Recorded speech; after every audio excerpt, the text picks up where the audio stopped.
온 땅이여 여호와께 즐거운 찬송을 부를지어다. 기쁨으로 여호와를 섬기며 노래하면서 그의 앞에 나아갈지어다. 주님, 2026년 새 아침을 우리 가운데 허락해 주셔서 감사합니다. 하나님, 올 한 해 주님을 경배하고 찬양하는 자로 우리 모두가 주님 앞에 서기를 원합니다. 우리의 대장 되신 주님 따라가는 인생 되도록 우리를 붙들어 인도하여 주옵소서. 감사로 예배합니다. 예수님의 이름으로 기도합니다. 아멘. 다 함께 일어나셔서 주의 보좌 앞으로 나가겠습니다.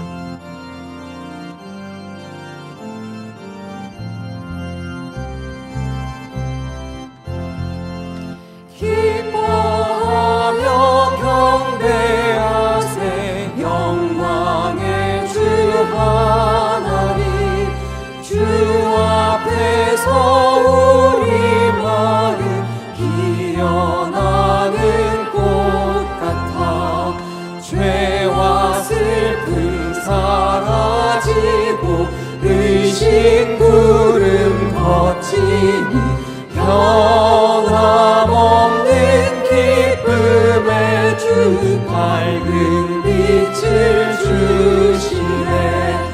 땅과 하늘 만물들이 주의 솜씨 빛내고 별과 천사 노래소리 끊임없이 드높아 물과 숲과 산과 골짜 들판이나 바다나 모든 만물 주의 사랑 기뻐 찬양하여라. 새벽별의 노래 따라 힘찬 찬송 부르니 주의 사랑 줄이 되어 잠만 되게 하시네. 노래하며 행진하여 싸움에서 이기고 승전가를 높이 불러 주께 영광 돌리세.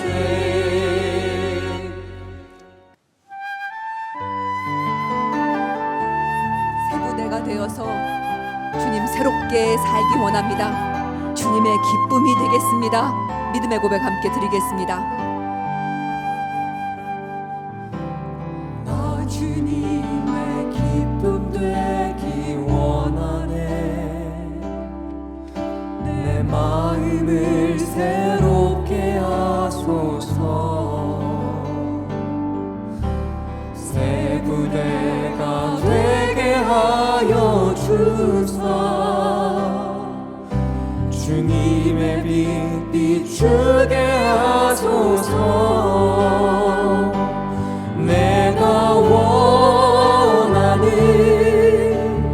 한 가지 주님의 기쁨이 되는 것. 내가 원하는 한 가지 주님의 기쁨이 되는 것. 겸손히 내 마음 드립니다. 나의 모든 것 받으소서. 나의 맘 깨끗게 씻어주사. 주의 길로 행하게 하소서. 내가 원하는 한 가지 주님의 기쁨이 되는 것. 내가 원하는 한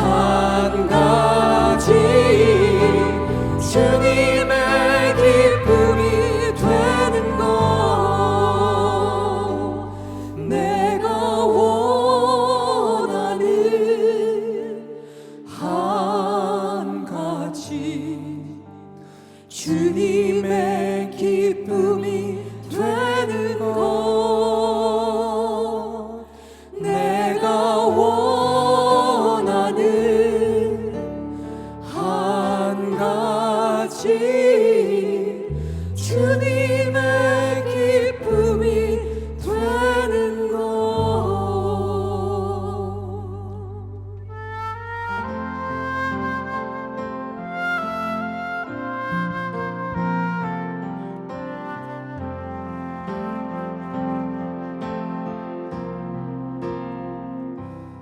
내가 천사의 말 한다 해도 내 맘에 사랑 없으며 내가 참 지식과 믿음 있어도 아무 소용 없으니 산으로 옮길 믿음이 있어도 나 있는 모든 것 줄지라도 나 자신 다 주어도 아무 소용없네 소용없네 사랑은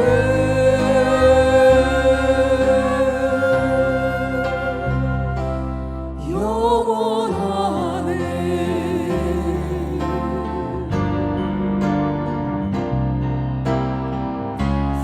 사랑은 온유하며 사랑은 자랑치 않으며 교만하지 아니하며 불이 기뻐하지 아니하리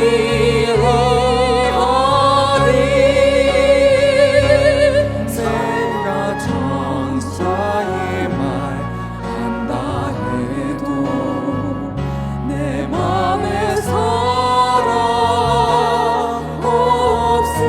없으며 내가 참 지식과 믿음 있어도 아무 소용 없으니 산으로 옮길 믿음이 있어도 나 있는 모든 것 줄지라도 나 자신 다 주어도 아무 소용없네 소용없네 사랑은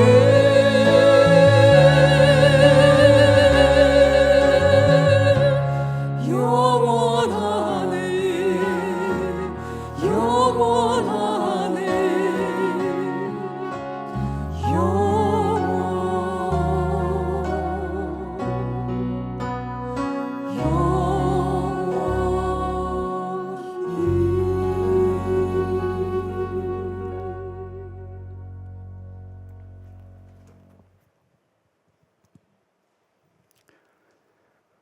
하나님 아버지, 2026년 새해 첫 아침 저희를 하나님의 전으로 불러주시고 찬송과 경배로 한 해를 시작하게 하시니 감사합니다.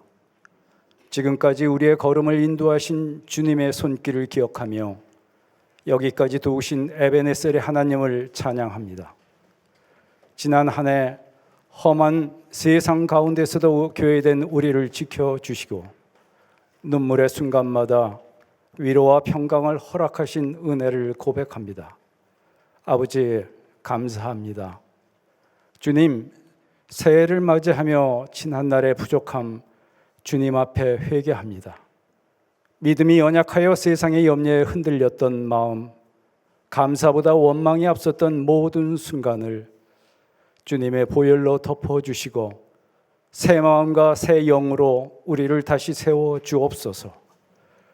이제 2026년을 허락하신 주님, 너희 하나님 여호와가 너희 가운데 계시니 그는 구원을 베푸실 전능자이시라 하는 스바냐 선지의 말씀을 붙들고 기도합니다. 우리 가운데 계셔서 구원을 베푸시는 하나님을 바라보게 하시고 우리를 잠잠히 사랑하시며 기뻐하시는 주님을 신뢰함으로 어떠한 형편 가운데서도 여호와 안에서 기뻐하는 믿음으로 이 한 해를 살게 하옵소서. 새해 아침 우리들의 소원아홉기는 우리 신앙의 분량이 하루치 분량임을 기억하여 아침마다 주의 말씀으로 우리의 영혼을 깨우고 낮에는 주의 인자와 성실을 경험하며 밤에는 생명 되신 주님을 기억하며 기도로 은혜의 보좌 앞으로 나아가는 삶을 사는 것이오니 우리 베이직 교회를 그러한 은혜의 길로 인도하여 주옵소서. 이제 말씀 앞에 섭니다. 온 마음 다해 예배하는 이 시간 주님 주신 말씀처럼 서로 사랑하며 하나님을 아는 마음을 부어주시고 그리스도의 마음 품고 아버지의 선한 뜻을 구하는 거룩한 예배가 되게 하옵소서. 모든 말씀 우리의 생명 되신 예수님 이름으로 기도드립니다. 아멘.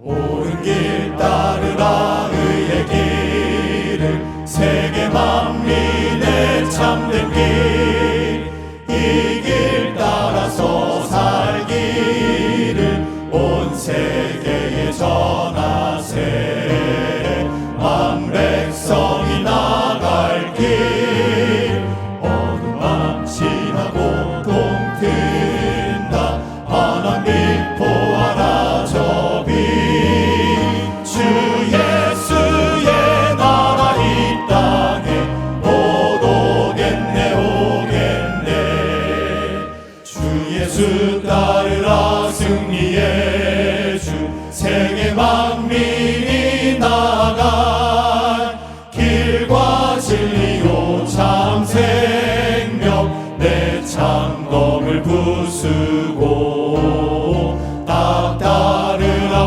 화평왕 어둠 밤 지나고 동튼다 환한 빛 보아라 저비 주 예수의 나라 이 땅에 곧 오겠네 오겠네.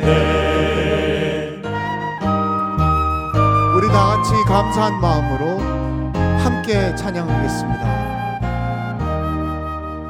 고난 길 헤치고 찾아온 길 많은 백성을 구한 길 모두 나와서 믿으면 온 세상이 마침내 이 진리에 살겠네 어둠 밤 지나고 동튼다 환한 빛 보아라 저비 주 예수의 나라 이 땅에 곧 오겠네 오겠네 주 예수의 나라 이 땅에 곧 오겠네 오겠네. 우리 하나님께 영광의 박수 올려드리겠습니다.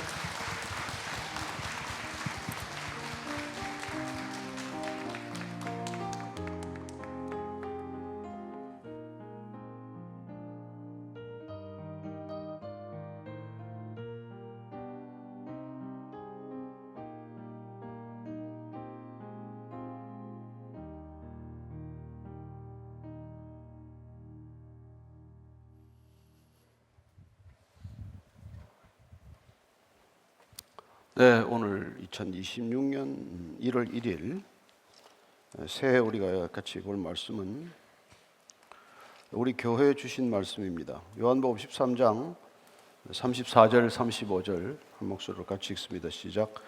새 계명을 너희에게 주노니 서로 사랑하라. 내가 너희를 사랑같이 너희도 서로 사랑하라. 너희가 서로 사랑하면 이로써 모든 사람이 너희가 내 제자인 줄 알리라. 아멘.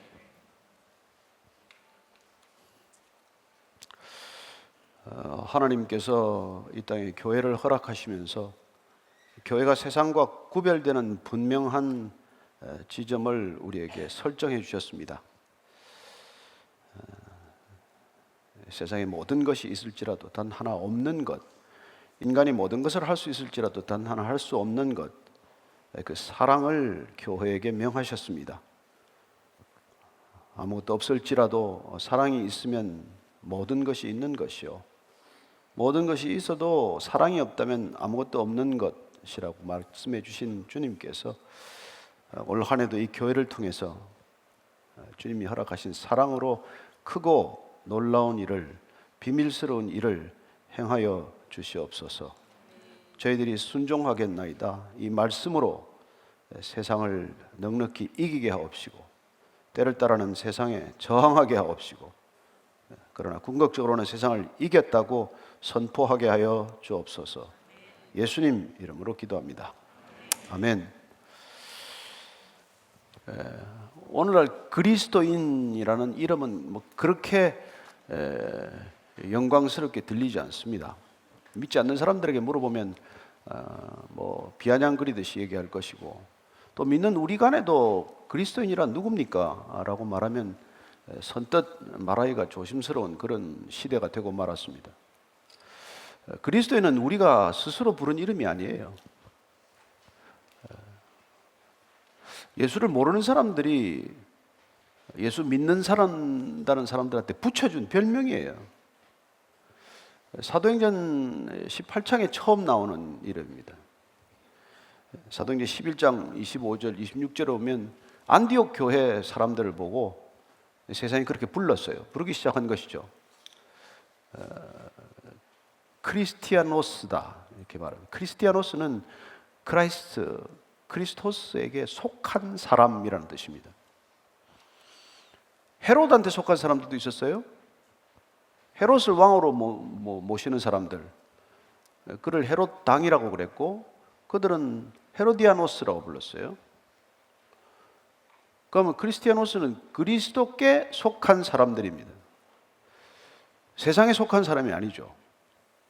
세상의 권력이나 세상의 돈의 질서나 세상의 그런 물질적인 것에 우리의 마음을 빼앗기지 않은 사람들, 아니 그 세상으로부터 불러낸 사람들을 교회라고 불렀고, 그 교회를 보고 세상을 따르지 않는 교회, 그 교회를 보고 세상이 붙여준 별명이 그리스도인이라는 것입니다. 처음에는 뭐 경멸조로 불렀죠.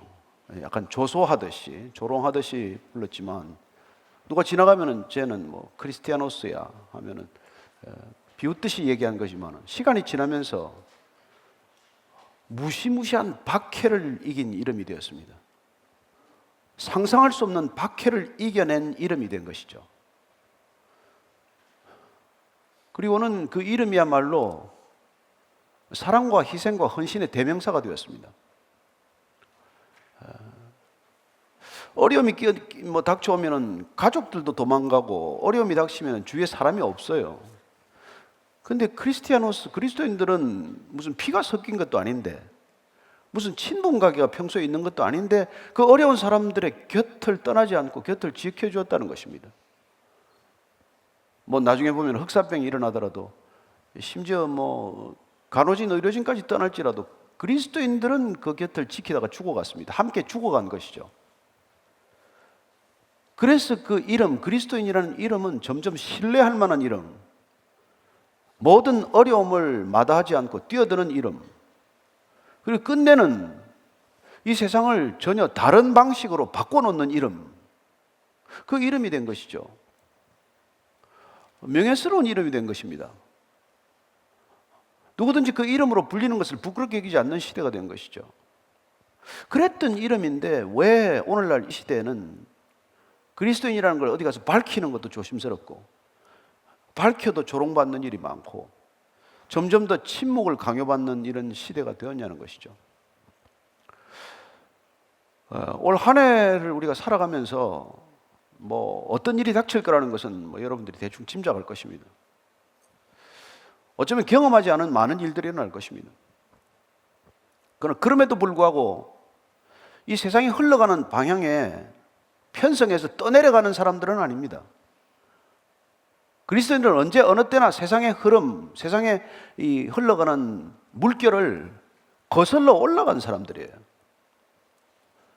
마치 남대천의 연어가 몸이 찢기면서도 그 고향을, 그 알을 부화한 곳으로 그렇게 막 거슬러 올라가듯,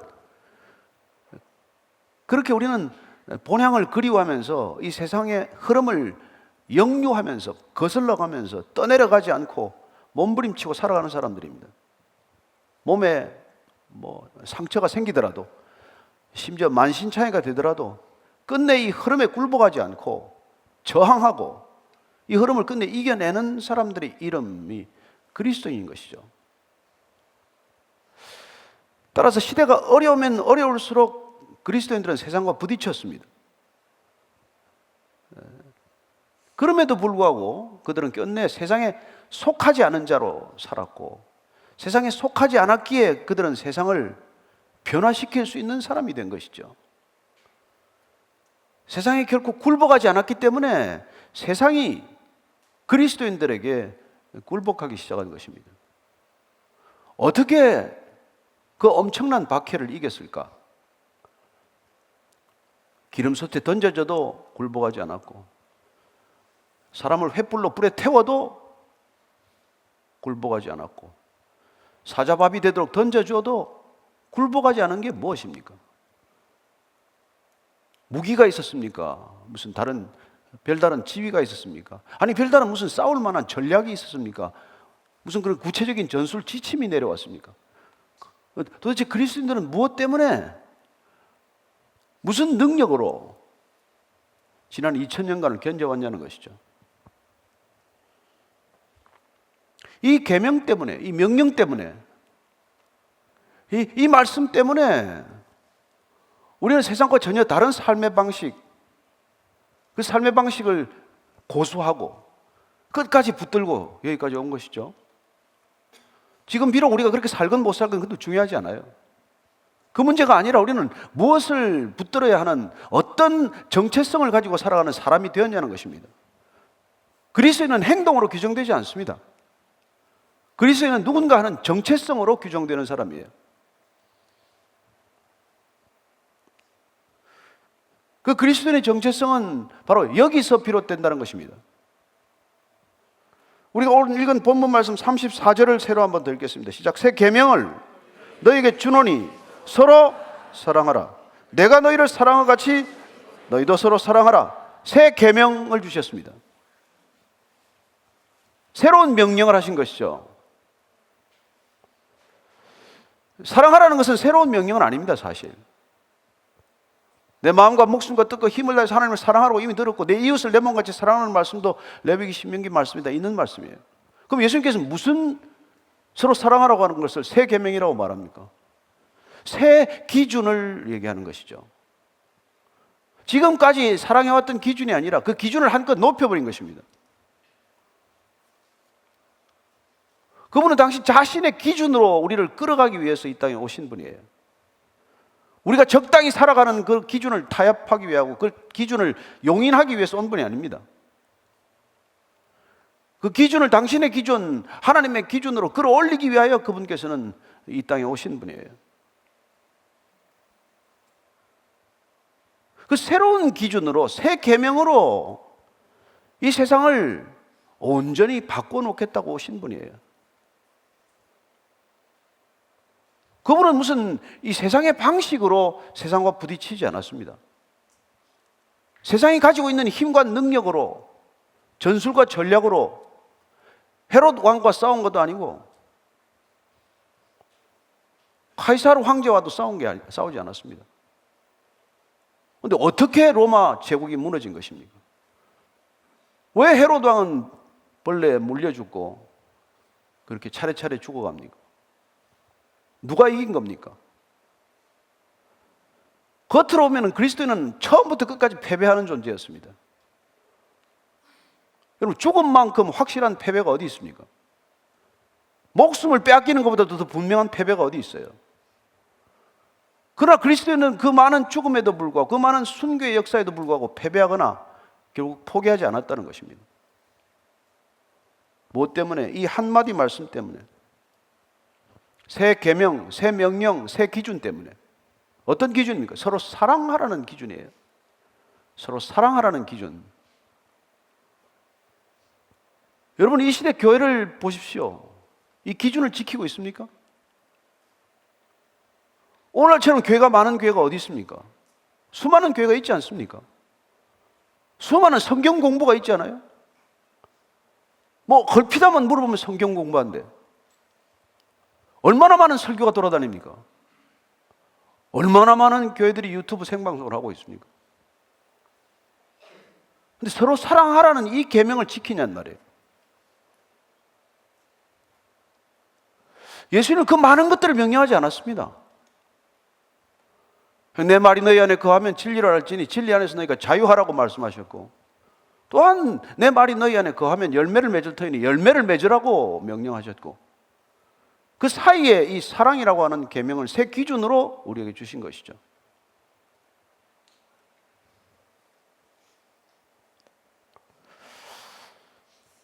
이 사랑의 계명을 주신 그날 밤, 그 상황을 뭐 짧게 한번 돌아보면 이른바 최후의 만찬 석상입니다. 곧 십자가를 지실 것입니다. 그 십자가를 지시기 전에 제자들과 함께 성만찬하시는 도중에 잠깐 나가서서 허리에 수건을 두르고 대야에 물을 떠가지고 오셔서 무릎을 꿇은 것이죠. 섬기기 위해서 그분은 무릎을 꿇었다는 것입니다. 이 예수님이 제자들 앞에서 무릎을 꿇는 이 한 커트의 이미지는 이때까지 인류가 살아온 총체적인 방식을 완전히 뒤집어 엎는 방식입니다. 인류는 단 한 번도 윗사람이 아랫사람의 발을 씻기거나 그런 적은 없습니다. 한 번도 승리자가 패배한 사람 밑에 무릎을 꿇은 적은 없습니다. 이 땅에 어떤 누가, 어떤 질서가 힘 있는 자가 힘 없는 자 앞에 무릎을 꿇습니까? 여러분, 혁명이라는 것은 질서, 기존 질서를 완전히 전복시키는 거예요.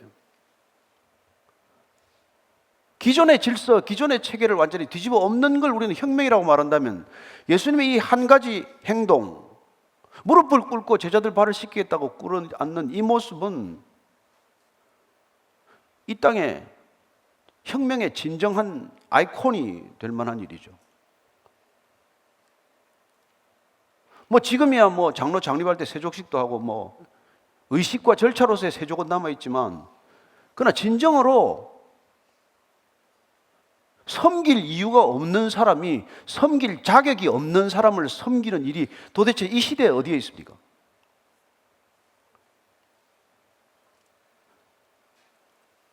예수님이 이렇게 섬길 이유가 없는 분이 우리처럼 섬김을 받을 자격이나 조건이 안 되는 사람을 섬기는 일이 이 땅에 어디에 있냔 말이에요. 교회 안엔들이 있습니까? 찾아보기 쉽지 않습니다.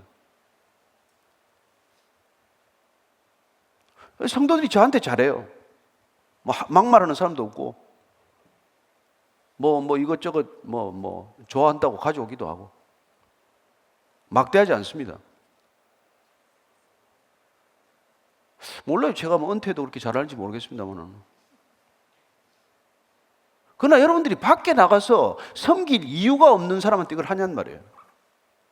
잘해주지 않아도 아무 문제가 없는데 잘해주는 사람이 있냐는 겁니다. 여러분들이 하나도 잘할 이유가 없는 사람한테 잘하는 게, 그게 그리스도께서 지금 오늘 하라고 하는 명령이란 말이에요. 할 만한 사람한테 누가 안 합니까? 이득이 되는 사람한테 누가 안 해요? 체면 관계 지켜야 할 사람한테 누가 이렇게 하지 않습니까? 교회 안에서 성도들 간에 누가 이렇게 안 해요? 그러나 그게 예수님께서 명령하신 걸 그대로 지키느냐는 것입니다. 교회 안에서 그리스도인들끼리 서로 사랑하는 이게 주님께서 명령하신 전부냐는 것이죠. 아니, 그분께서는 이 제자들이 어떤 제자인지를 모르고 섬긴 게 아니잖아요. 여기까지 올 때까지도 싸운 제자들입니다. 누가 더 큰지를 다투었고, 예수님 예루살렘 가면 오른쪽 왼쪽에 앉혀달라고 로비했던 친구들이고, 그 바람에 다른 제자들은 머리 끝까지 화가 났던 친구들이고, 3년간 데리고 다니도 전혀 철이 들지 않은 제자들이고, 그런 제자들의 발을 씻긴다는 거예요. 그런 제자들에게 내 살을 먹고 내 피를 마시라고 지금 얘기하는 겁니다.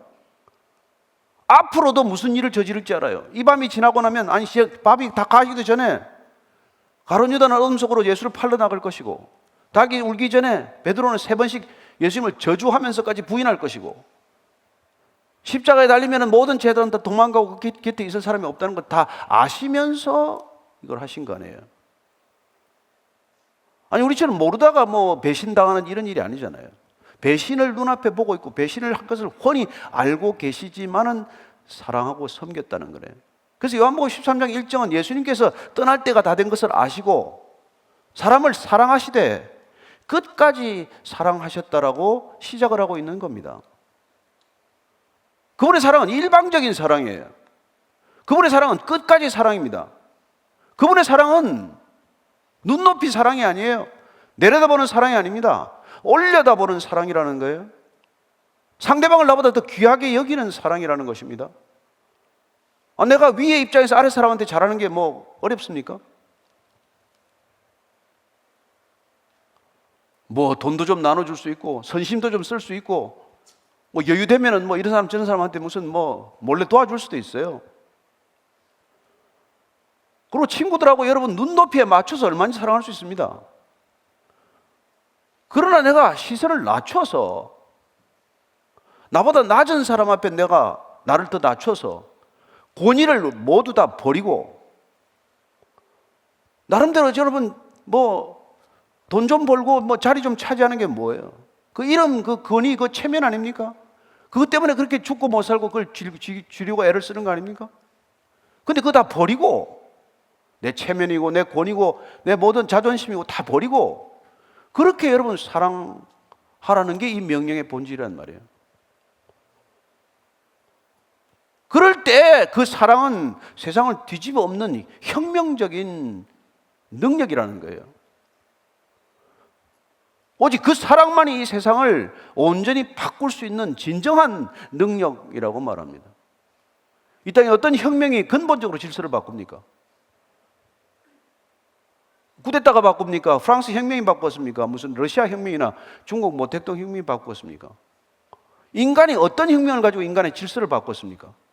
사람만 바뀌는 거죠. 자리만 바뀌고 있는 거죠.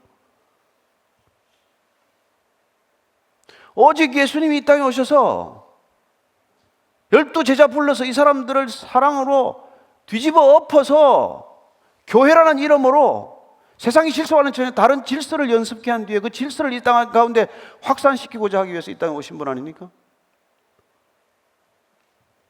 사랑할 수 없는 존재들인 줄 모르고 하십니까? 이 사랑할 수 없는 이 존재들을 어떻게 사랑하게 할 것인가? 어떻게 이들이 권력적인 언어에 익숙해 있는 이들을 사랑의 언어로 바꿀 것인가? 어떻게 머릿속에 꽉 차 있는 이 맘모니아노스를 어떻게 진짜 크리스티아노스로 바꿀 것인가? 그리스도를 따르는 사람은 크리스티아노스라고 했다면 우리가 돈을 따르는 사람은 맘모니아노스예요. 교회를 다닌다고 여러분 그리스도인이 됩니까?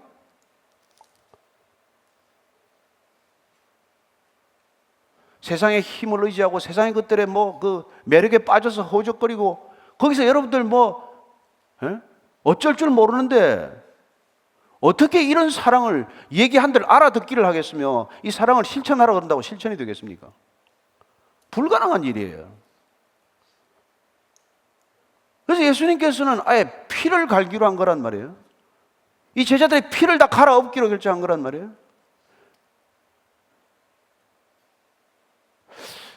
저는 제 친구도 20몇 년간 투석한 친구가 있고 주위에 투석하는 분들이 있는데 하도 투석을 자주 하면은 이 혈관을 찾지 못해요. 그럼 이제 인공 혈관을 심습니다. 심어서 이제 가게 되면 거기로 피를 다 뽑아내고 피를 다시 넣는데, 제가 십자가를 생각할 때마다 그 생각이 나요. 그 혈관인가? 그리스도의 피를 이 땅에 우리 몸에 주입하고 우리 몸에 있는 그 피를 뽑아내고 완전히 피를 갈아 끼우기 위한 그 이염새인가? 인공 혈관인가? 왜 우리가 십자가 밑에 앉아야 합니까? 앉는 것으로 끝나면 무슨 소용이 있어요? 머리 위에 십자가 이고 다니면 끝납니까? 목에 매면 끝납니까? 아니, 몸에 박혀야 된단 말이에요. 그 십자가라는 관을 통해서 피가 흘러들어야 된단 말이에요.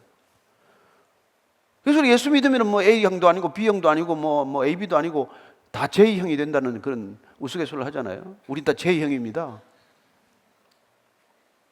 그 피가 흘러들었기 때문에, 그 피로 살기 때문에.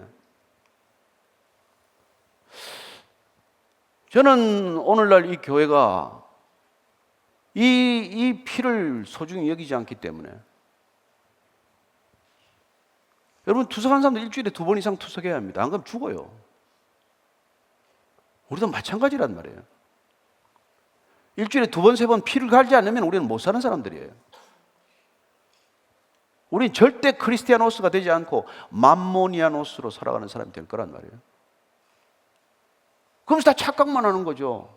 저나 여러분이나 다 교회 문턱이나 좀 들락날락하면 다 그리스도인 된 줄 알지 않습니까? 그러다가 이 세상에 아무 능력 없는 그리스도인, 능력 없는 교회가 되고 말지 않았습니까?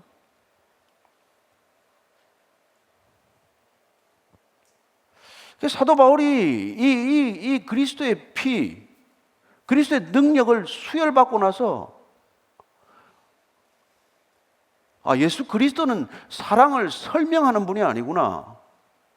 이분은 사랑을 몸으로 보이는 분이구나. 이걸 다시 절절히 깨달았죠. 여러분, 예수님은 사랑을 설명하지 않습니다. 내가 앞으로 죽을 터인데 십자가 박히고 나면 이런 게 사랑이야. 지금까지 해온 건 사랑이 아니고, 내 사랑으로 사랑하려 했으면 내 사랑을 설명을 해야 되잖아요. 내 사랑으로 사랑하라고 말씀하기 전에, 설명하기 전에 그런 생략하고 우선 그냥 무릎을 꿇고 발을 씻겨주고, 그리고는 성찬 베풀면서 그냥 잔과 포도주를 가지고 그냥 먹이면서 사랑을 이렇게 보여주신 거란 말이에요. 사랑은 눈으로 확인되는 것이지 귀로 들어서 설득되는 게 아니란 말이에요. 우리 자녀들이 아무리 우리가 부모가 사랑해도 설득 안 되는 이유가 뭐예요? 몸으로 말하지 않는데 어떻게 설득이 돼요? 어떤 자녀들이 부모 사랑에 설득이 됩니까? 우리가 뭐 사랑한다고 말 안 해서 그런가요? 아니, 자녀들한테 수도 없이 사랑한다고 말하지 않습니까? 아니, 정치인도 입만 열면 사랑하는 국민 여러분 아니에요? 목사들도 단에 서기만 하면 사랑하는 성도 여러분 아닙니까? 무슨 사랑이 흘렀어요? 사랑은 말로 전해지지 않는단 말이에요. 예수님께서 몸으로 먼저 보이신 거 아니에요?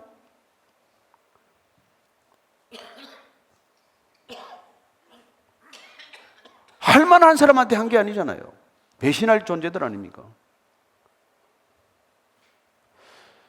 저는 이 땅의 그리스도인들이 작가 이청줄이 얘기한 것처럼 그들만의 천국을 이루었기 때문에 여기까지 온 거라고 저는 생각을 해요. 우리끼리 잘해요. 이 정도면 잘할 수 있어요. 문제는 그게 아니란 말이에요.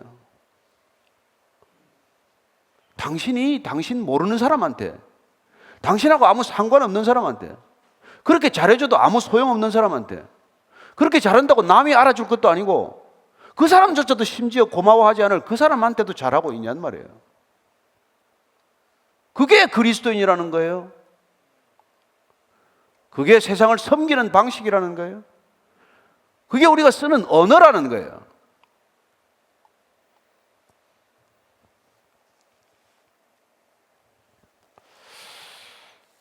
이 성찬과 세족의 언어는 혁명적인 언어예요. 이 세상을 본질적으로 혁명하는 방법은 그 이외에는 없습니다. 어떤 정치 권력의 교체도, 어떤 이념적 질서의 교체도 혁명이 아니에요. 자리 바꿈이에요. 사람만 바뀌는 겁니다. 오직 예수님의 사랑받은 존재, 예수님께서 나를 따르라고 할 때 그분을 따라 나서서 그분께서 심어주는 십자가라는 혈관을 몸에 받고 그 십자가를 통해서 흘러드는 사랑의 피로 날마다 피가리를 하면서 그분의 능력으로 살아가지 않고서는 우리는 절대로 이 세상을 이길 수 없다는 것입니다.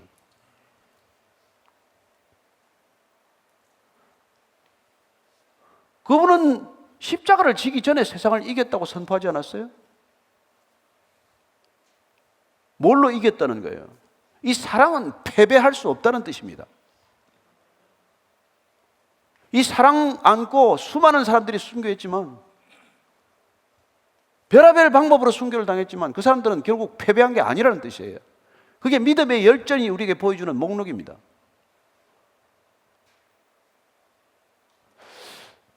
저는 소아시아에 있는 데린꾸유 동굴에 가면 정말 소름이 끼쳐요. 지하 동굴 30m, 70m까지 파고 들어가서 햇볕 한 번 모르고 햇볕 한 번 본 적이 없이 거기서 태어나서 거기서 죽은 사람들이 있어요. 박해 시대에 단 햇빛 한 번 보지 못하고. 뭐 때문에? 예수님 때문에, 그 이름 때문에, 그리스도인이라는 이름 때문에. 그리고는 그 이름에 합당한 삶을 살기 위해서. 그래요. 로마 카타콤을 가도 그런 묘비에서 어떻게 예배드렸는지 얘기를 듣습니다. 그 사람들이 그렇게 숨어서 예배드리고 숨어서 교회가 되어 지내면서도 세상을 포기하지는 않았어요. 세상을 놓고 기도했고, 세상을 품고 기도했고, 세상을 섬기기 위해서 기도했던 사람들입니다. 그게 오늘날 우리가 이 자리에 앉아 있는 배경이라는 거예요. 그래서 예수님은 반드시 너희들이 내가 사랑한 같이 사랑하라는 거예요. 그러지 않고서는 우리는 그걸 사랑이라고 불러서는 안 된다는 것이죠. 그래서 사도 바울이 그 사랑을 그냥 사랑의 방식을 기술한 게 우리가 본데 고린도전서 13장 4절에서 7절까지 얘기를 한 말이에요. 그냥 사랑의 방식을 표현해 놓은 거예요. 사랑은 오래 참고 온유하고 질투하지 않고 자랑하지 않고 교만하지 않고 무례하지 않고 자기의 유익을 구하지 않고 화를 내지 않고 악한 것을 생각하지 않고 불의를 기뻐하지 않고 진리를 기뻐하고 모든 것을 참고 믿고 바라고 견딘다라고 하는 이 15가지 기술은 사랑의 데피니션, 정의가 아니에요. 예수님을 설명하는 거예요. 예수님의 사랑을 표현하는 방식입니다. 사랑하는 스킬도 아니에요. 사랑에 대한 새로운 정의도 아닙니다. 인간에게 없는 정의예요. 그렇다면 그건 사랑을 말씀하는 게 아니라 예수님을 지금 말씀하고 있는 거란 말이에요. 그런 사랑이어야 우리는 그걸 그리스도의 사랑이라고 말하고, 그런 사랑으로 사랑해야 서로 사랑할 때 세상에 놀라운 변화가 일어난다는 것이죠. 이 방식 가지고는 안 된다는 겁니다. 여러분들은 일주일에 한 번씩 오는 교회 오는 거 가지고는 아무 일도 일어나지 않아요. 매일 오면 달라집니까? 그것도 아니란 말이에요.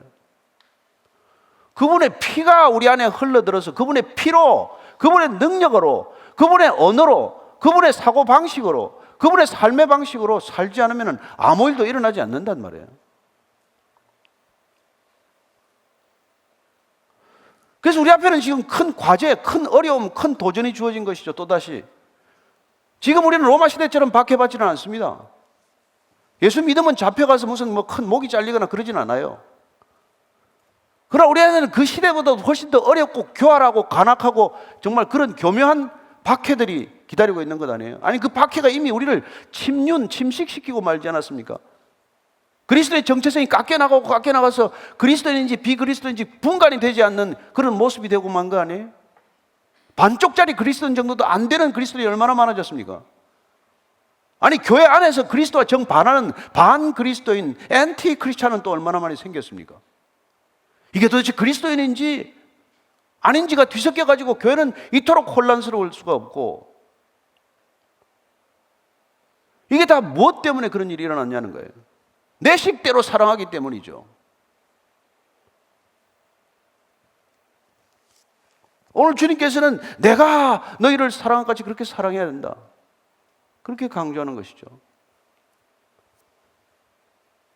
그래서 그분의 사랑을 우리가 묵상하기 위해서 십자가 앉는 것이고, 앉아있다가 그냥 일어났다가 앉아있다 일어났다 하는 게 아니라 그분의 십자가를 그냥 끌고 우리 안에 혈관 속으로 깊이 깊이 박아서 이염새를 만들므로 더 이상 끊어지지 않는 그분의 사랑, 하나님의 사랑이 물밀듯 밀려오게 만들고 그 사랑이 우리 안에서 새로운 피로 피돌기를 함으로써 내가 더 이상 누구를 사랑하는 것이 아니라 내 안에 도는 그 피의 능력, 보혈의 능력, 그리스도의 능력, 십자가의 능력으로 비로소 누군가를 사랑하고 누군가를 섬길 수 있게 된 것이 바로 교회라고 하는 것 아닙니까? 그 교회가 어떻게 세상에 충격을 주지 않겠습니까? 그 교회가 어떻게 사랑의 상징이 되지 않을 수 있겠어요? 그러나 오늘날 교회, 그리스도인 하면 그 사랑이 생각나겠어요? 아니면 외집, 고집불통, 이기주의, 자기밖에 모르는 사람, 앞다르고 뒤다른 사람, 이런 이미지만 잔뜩 들지 않았어요? 코로나를 지나면서 가난한 성도는 또 얼마나 늘었습니까? 교회 공동체에 속하기를 거부하지 않습니까? 교회 공동체에 속해봐야 뒷말만 하고 무슨 유익이 있냐는 것이죠. 본질적으로 손해보는 게 그리스도인이라는 걸 잊어버렸기 때문에, 조금만 손해를 봐도 못 견디는 그리스도인들 때문에 그리스도인 정체성 자체가 완전히 뒤바뀌어 버린 것이죠. 그 세상을 향해서 무슨 대단한 일을 하라고 말하지 않습니다. 일은 세상 사람들이 훨씬 잘해요. 전문성은 세상 사람들이 탁월합니다.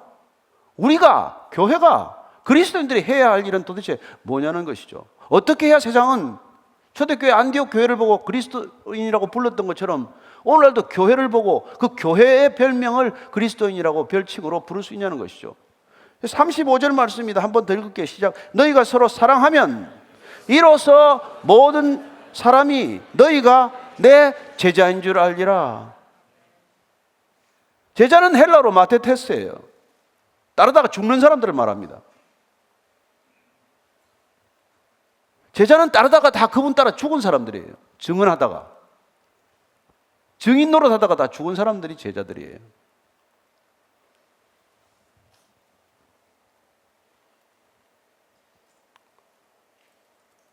죽기를 두려워해서 다 도망갔던 제자들이지만 성령 세례가 임하고 나자 주님께서는 결국 갈릴리 호수가에서 다 불러놓고 너희들이 성령이 임할 때까지 기도해라. 마가의 다락방에 가서 그냥 기도하고 있어라. 기도해서 성령이 임하면, 성령의 권능이 임하면 비로소 너희가 땅끝까지 이르러 내 증인이 될 것이다. 뭘로 증인이 되는 겁니까? 그분의 사랑의 방식으로, 그분의 사랑의 능력으로, 그분의 사랑의 호흡으로 우리는 증인이 되는 것이죠. 세상이 경험한 적이 없는 사랑, 세상이 이해할 수 없는 불가해한 그 사랑의 능력에 이끌려서 그 사람들은 그리스도인을 그리스도인이라고 부르기 시작하는 것이죠. 그렇습니다. 그 사람들은 세상이 싸우는 방식으로 싸우지 않습니다. 세상이 말하는 방식으로 말하지 않습니다. 세상이 행동하는 방식으로 행동하지 않습니다. 그래서 그리스도인입니다. 표정이 다르고 마음 씀씀이가 다르고 행동 거지가 다르다는 것입니다.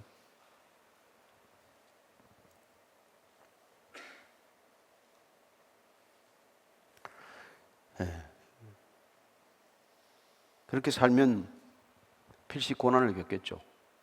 그래서 베드로가 이렇게 얘기해 주는 것입니다.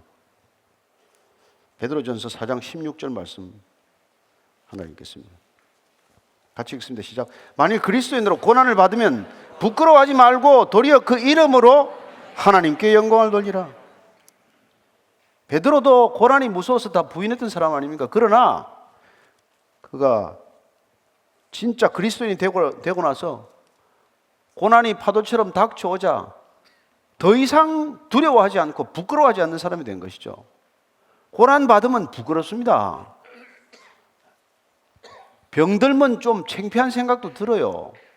무슨 가지고 있던 거 다 잃고 나면은 뭐 체면의 말이 아닙니다.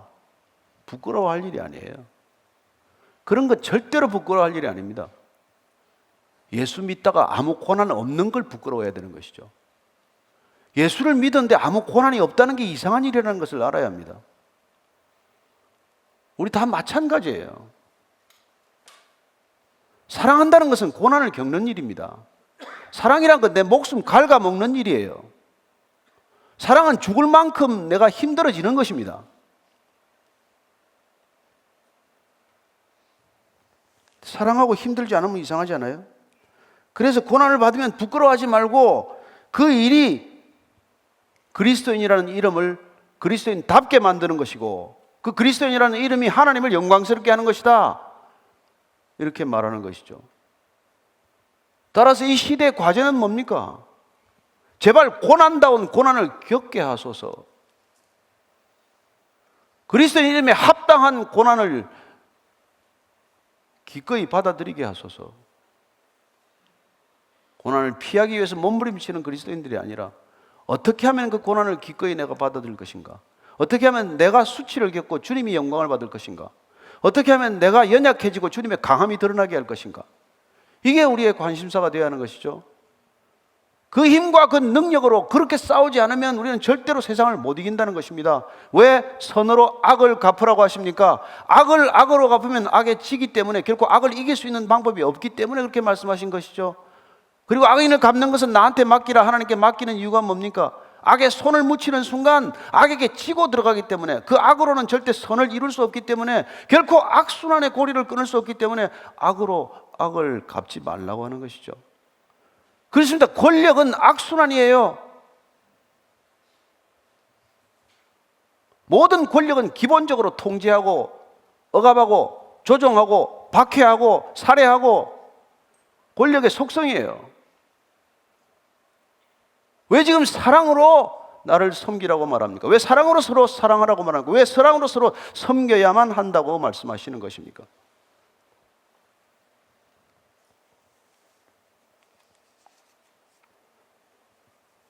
사도 바울은 그 사랑 없이 섬기는 건 아무짝에 쓸모없다고 말하는 것이죠.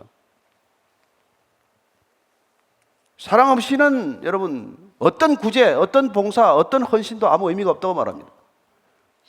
그런 거 아무 유익이 없다고 말하는 것이죠. 고린도전서 13장 1절에서 3절까지 한번 더 읽습니다. 시작. 내가 사람의 방언과 천사의 말을 할지라도 사랑이 없으면 소리나는 구리와 울리는 꽹과리가 되고 내가 예언하는 능력에서 모든 비밀과 모든 지식을 알고 산을 옮길 만한 모든 믿음이 있을지라도 사랑이 없으면 내가 아무것도 아니요 내가 내게 있는 모든 것으로 구제하고 또 내 몸을 불살하게 내어줄지라도 사랑이 없으면 내게 아무 유익이 없느니라. 바울이 안 해봤습니까? 사랑 없이 모든 걸 해본 사람 아닙니까? 사랑 없이 그는 모든 것을 다 해본 사람이에요. 사랑 없이 남보다 유달리 열심히 했던 사람입니다. 사랑이 없기 때문에 그는 더욱 열심히 했어요. 사랑이 없으면 불안합니다. 불안해서 더 열심입니다. 사랑이 없으면 점점점 더 메말라가는 느낌입니다. 그래서 더 채워야 합니다. 여러분, 사랑받지 못하는 아이들 보십시오. 나가서 사고 치는 이유가 뭡니까? 불안하기 때문에 사고를 치는 거예요. 불안하기 때문에 관계에 빠져드는 것입니다. 사랑해줘야 할 아이들을 사랑하지 못했기 때문에, 사랑해야 할 교회가 이 세상을 품지 않았기 때문에 세상은 점점 빈사 상태로 빠져들고 있는 것이죠. 아니, 교회 자체도 서로 사랑을 잃어버렸기 때문에 교회 자체가 빈사 상태에 빠져든 것이죠. 얼마나 많은 교회가 주님의 마음을 아프게 하겠습니까? 얼마나 많은 교회가 주님의 사랑 없이 열심을 다하겠습니까? 그게 다 무슨 소용입니까? 따라서 오늘 주님께서는 이 시대를 향하여 2026년을 살아가는 우리에게 별다른 얘기를 해주지 않습니다. 여러분들이 구체적인 세부적인 지침을 말씀하는 게 아니에요. 다시 그리스도인의 자리로 돌아오라는 거예요. 다시 그리스도인의 방식대로 살라는 거예요. 다시 그리스도인의 사랑으로 이 세상을 섬기라는 거예요. 여러분, 증오는 내 기준을 상대방에게 옮겨놓는 일이에요. 사랑은 그 기준을 그리스도께 고정하는 일입니다. 사람을 대하는 기준을 자꾸 오락내리락 하는 이유가 뭡니까? 그 사람한테 갖다 두기 때문에 이 사람한테는 이렇게 대하고 저 사람한테는 저렇게 대하고, 어제 그 사람한테는 어제 방식으로 대하고 내일에 그 사람에게는 내일의 방식대로 대하는 이유가 뭐예요? 기준을 밥 먹듯이 바꾸기 때문에 그런 거 아닙니까? 그러나 그리스도의 사랑이란 사람을 대하는 기준을 그리스도께 못 박는 일이에요. 그래서 이 사람을 대하나 저 사람을 대하나 언제나 동일한 기준을 가지고 있는 것이죠.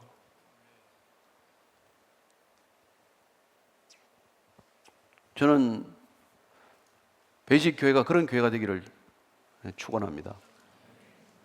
우리가 백투 베이직이 뭡니까? 그리스도께 돌아간다는 게 무슨 뜻이에요? 본질로 돌아가는 게 뭡니까?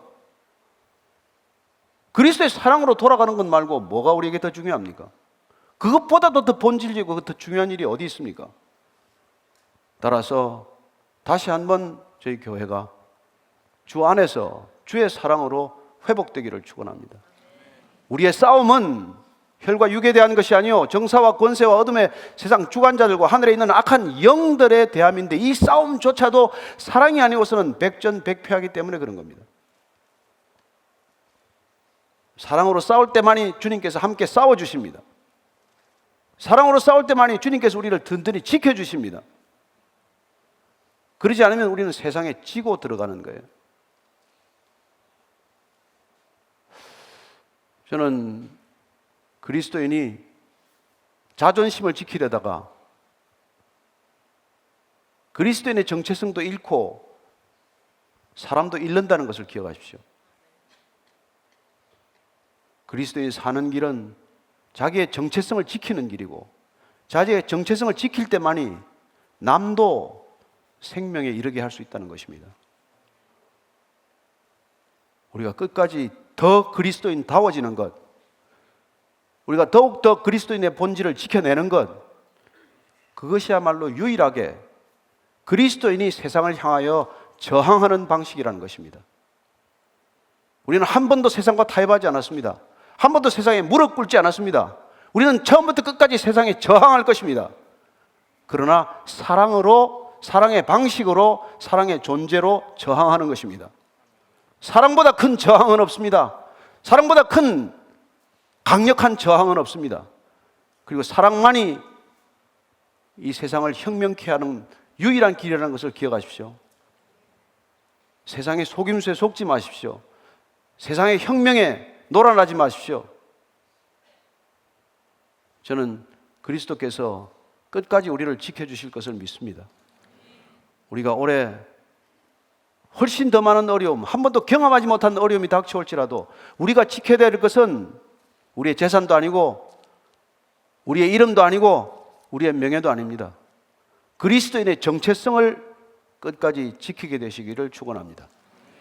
오늘 기도할 때 하나님, 2026년도 한 해, 아니 주님 오실 때까지 우리가 지켜야 할 이 그리스도인의 정체성, 이 정체성을 주의 사랑으로 굳게 지켜내게 하여 주옵소서. 이 사랑으로 저항하게 하옵소서. 이 사랑으로 승리하게 하여 주옵소서. 한번 같이 기도하겠습니다. 하나님 아버지, 주님께서 우리 각자에게 놀랄 만큼 사랑의 고백을 해주셨습니다. 내가 너를 사랑하노라, 내가 너를 기뻐하노라 하는 음성을 듣게 하셨습니다. 주님, 그 사랑이면 충분합니다. 그 사랑이면 우리가 그리스도인으로서의 정체성을 굳건히 지켜낼 수 있습니다. 하나님, 주님 사랑이면 부족함이 없습니다.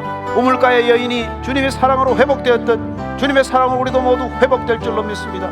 주님, 우리가 끝까지 주의 사랑을 지켜내는 교회가 되게 하시고 주의 사랑으로 세상에 끝까지 저항하는 교회가 되게 하여 주옵소서. 하나님, 우리의 저항하는 방식이 무력도 아니요 폭력도 아니요 세상의 어떤 것들도 아닙니다.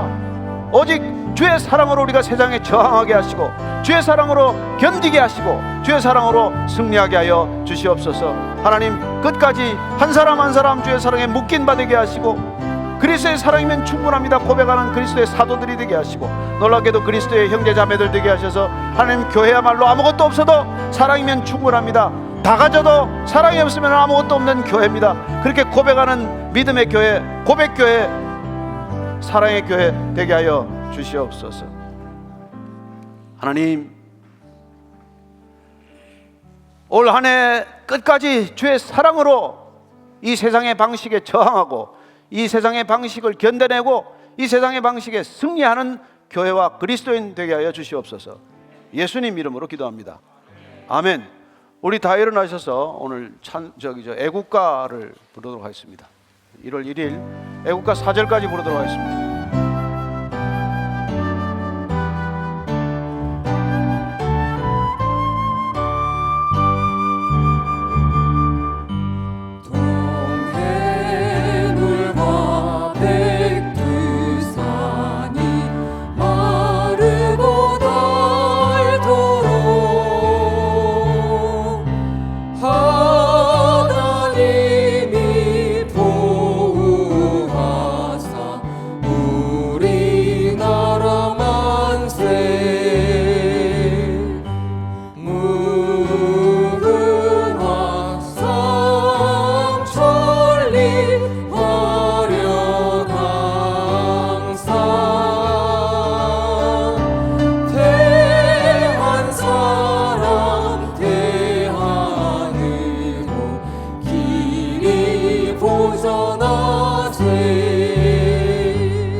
하나님 아버지, 이 나라 이 민족을 불쌍히 여겨 주시옵소서.